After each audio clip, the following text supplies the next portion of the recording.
नमस्कार, मैं कमल आग्ने भारत गौरव कार्यक्रम में आप सबका स्वागत करता हूं।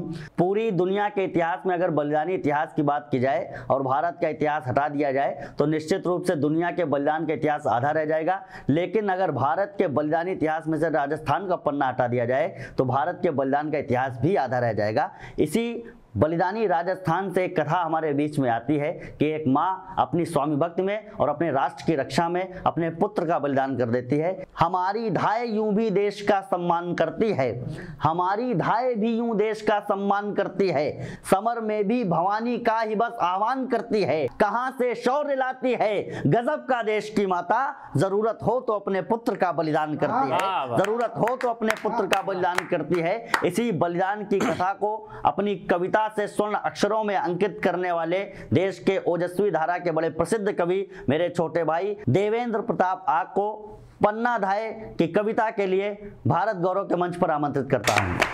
नमस्कार मित्रों, मैं देवेंद्र प्रताप सिंह रसराज स्टूडियो में भारत गौरव कार्यक्रम के बैनर तले आप सबका तहे दिल से स्वागत करता हूं। देश के लिए बलिदान देने वालों के विषय में आप सबसे बात करने आया हूं। उन पात्रों को छूने की कोशिश करूंगा जो कहीं न कहीं इतिहास में अछूते रहे हैं या जिनको उचित सम्मान नहीं मिला है इतिहासकारों द्वारा। तब कहना चाहूंगा कि राष्ट्र का अधर्मियों से त्राण है तो पुरुषों ने पीढ़ियों से दिया बलिदान मेरे देश में। राष्ट्र का अधर्मियों से त्राण है तो पुरुषों ने पीढ़ियों से दिया बलिदान मेरे देश में। वो आई जब अस्मिता पे आंच तब नारियों ने वेदियों में झोंक दी है जान मेरे देश में।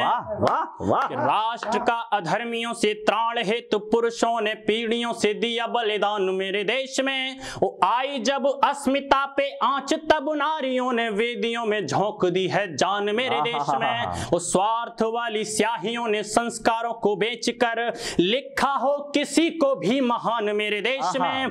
स्वार्थ वाली स्याहियों ने संस्कारों को बेचकर लिखा हो किसी को भी महान मेरे देश में। किंतु आदि से अनंत तक हाँ बना रहेगा पूजनीय सिर्फ बलिदान मेरे देश में, पूजनीय सिर्फ बलिदान मेरे देश में।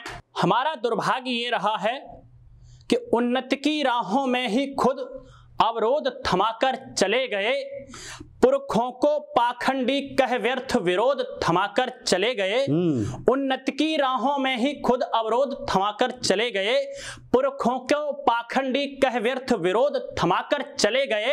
नायक अधिनायक बहुत हुए पर सबने वही करी गलती, परिवर्तन की आशा थी पर प्रतिशोध थमाकर चले गए। प्रतिशोध थमाकर चले गए। तब कहना चाहूंगा एकता का प्रमाण देता हूं। हमारी जाति एकता का आदिकाल से हम कितने एक रहे हैं कि एकता विहीन होती आर्यवर्त की धरा तो समर में शत्रुओं के शव कैसे सजते। और देते किस मुख से ज्ञानोपदेश दुनिया को शांति वाले सिंह कैसे विश्व में गरजते। कि एकता विहीन होती आर्यवर्त की धरा तो समर में शत्रुओं के शव कैसे सजते। और देते किस मुख से ज्ञानोपदेश दुनिया को शांति वाले सिंह कैसे विश्व में गरजते। और पन्ना धाय होती ना तो होते ना उदय सिंह, वीर महाराणा इतिहास कैसे रचते। कि पन्ना धाय होती ना तो होते ना उदय सिंह, वीर महाराणा इतिहास कैसे रचते। और कैसे जीतता मराठा स्वाभिमान सैन बिन, जीवाजी न होते तो शिवाजी नहीं बचते, जीवाजी न होते तो शिवाजी नहीं बचते। वीर शिवाजी का वो पराक्रमी अंगरक्षक जिसने अपने प्राणों की आहुति देके उनकी जान बचाई थी। बताना चाहूंगा क्या हुआ था कि शत्रु की कुटिल कामनाओं का करील वृक्ष फेंक दिया पल में उखाड़ के जीवाजी ने। और शत्रु संधि जाल का दुस्वप्न कर डाला स्वाह घातक प्रहार को पछाड़ के जीवाजी ने। कि शत्रु की कुटिल कामनाओं का करील वृक्ष फेंक दिया पल में उखाड़ के जीवाजी ने। और शत्रु संधि जाल का दुस्वप्न कर डाला स्वाह घातक प्रहार को पछाड़ के जीवाजी ने। और भांप शत्रु के सियार की मनोदशा तुरंत मार दी छलांग थी दहाड़ के जीवाजी शिवाजी ने कि भाप शत्रु के सियार की मनोदशा तुरंत मार दी, छलांग थी दहाड़ के जीवाजी ने और कर से निकाल के कटार एक बार में ही 2 धड़ों में रख दिया फाड़ के जीवाजी ने, 2 धड़ों में रख दिया फाड़ के जीवाजी ने। धन्यवाद भैया। और जो मेरी कविता का जो मूल विषय है उस विषय के बारे में बताना चाहूंगा और प्रमाण देता हूं साहब कितनी एकता रही है कि काल का कुचक्र था चला चित्तौड़ दुर्ग में तो एक पूर्ण खानदानी ध्वंस को बचा लिया। मध्य काल की अमर साधिका ने साधना से कोट में कुशासन के दंश को बचा लिया। कि काल का कुचक्र था चला चित्तौड़ दुर्ग में तो एक पूर्ण खानदानी ध्वंस को बचा लिया और मध्य काल की अमर साधिका ने साधना से कोट में कुशासन के दंश को बचा लिया। और धायमा ने धर्म की ध्वजा को झुकने दिया ना, पुत्र दान दे पराए अंश को बचा लिया। धायमा ने धर्म की ध्वजा को झुकने दिया ना, पुत्र दान दे पराए अंश को बचा लिया। और जातियों में कितना सुमेल उस काल में था, गुजरी ने राजपूती वंश को बचा लिया, गुजरी ने राजपूती वंश को बचा लिया। बलिदान तो बहुत सी नारियों ने दिए हैं, आखिर क्या कारण रहे हैं कि सभी नारियों के बलिदान में पन्ना धाय के बलिदान को सबसे ऊपर रखा जाता है, वो कारण बताना चाहूंगा। यूं बलिदान देना सरल नहीं होता है, तब कहता हूं कि नहीं सरल है राष्ट्र हेतु निज का सर्वस्व लुटाना, कि नहीं सरल है राष्ट्र हेतु अपना सर्वस्व लुटाना, आन बान अविराम हेतु अपना ही वंश मिटाना, नहीं सरल परमार्थ हेतु निज देह दान कर देना, लालच लोलुपता से ऊपर स्वाभिमान कर देना, किंतु असंभव जैसा ही है स्वामी भक्ति की खातिर, राजवंश को लगे दंश से पूर्ण मुक्ति की खातिर, असमय पैदा मां के हाथों काल स्वयं कर देना, और तेग तले निज हाथों से निज लाल स्वयं। वाह वाह वाह। तेग तले निज हाथों से निज लाल स्वयं रख देना। है प्रणम में वे माताएं जो दीप दान करती हैं, मस्तक पर शोभित सुत शोणित का निशान करती हैं, उनको सैनिक परिधानों के अर्थ पता होते हैं और ठीक से बलिदानों के अर्थ पता होते हैं।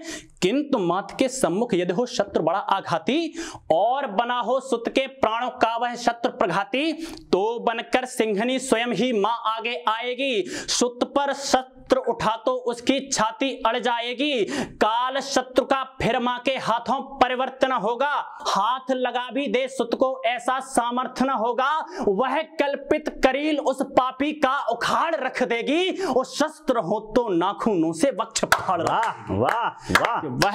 वह कल्पित करील उस पापी का उखाड़ रख देगी, शस्त्र न हो तो नाखूनों से वक्ष फाड़ रख देगी, और समय न देगा साथ अगर तो यूं अभिमान करेगी, बेटे से पहले निज के प्राणों का दान करे। वाह वाह वाह वाह वाह वाह। इतिहास में आदिकाल से लेके आज तक सिर्फ 2 ही नारियां ऐसी हुई हैं जिन्होंने अपने हाथों से अपनी आंखों के सामने अपने पुत्रों का बलिदान दिया है, एक मां गंगा और दूसरी पन्ना धाय।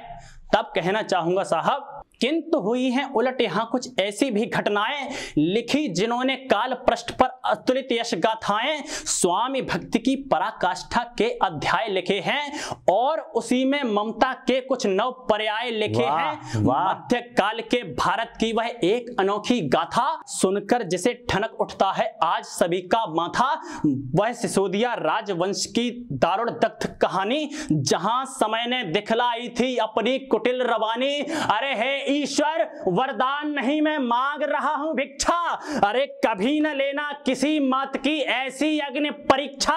वीर वंश में जनी नहीं थी साधारण सी नारी, वह थी इस कलयुग में शायद भगीरथी अवतारी। कर्तव्यों के अग्नि कुंड में हव्य वंश का करने, सूर्य वंश के प्रखर अंश पर लगे दंश को हरने, चौहरनी को दिया हुआ वह पावन वचन निभाने, चली गुर्जरी रजपूती का वैभव वंश बचाने, सोते हुए हुए कुसुम चंदन को छाती से छपकाया, मस्तक चूमा और लाल के बालों को सहलाया। सोते हुए कुसुम चंदन को छाती से छपकाया, मस्तक चूमा और लाल के बालों को सहलाया।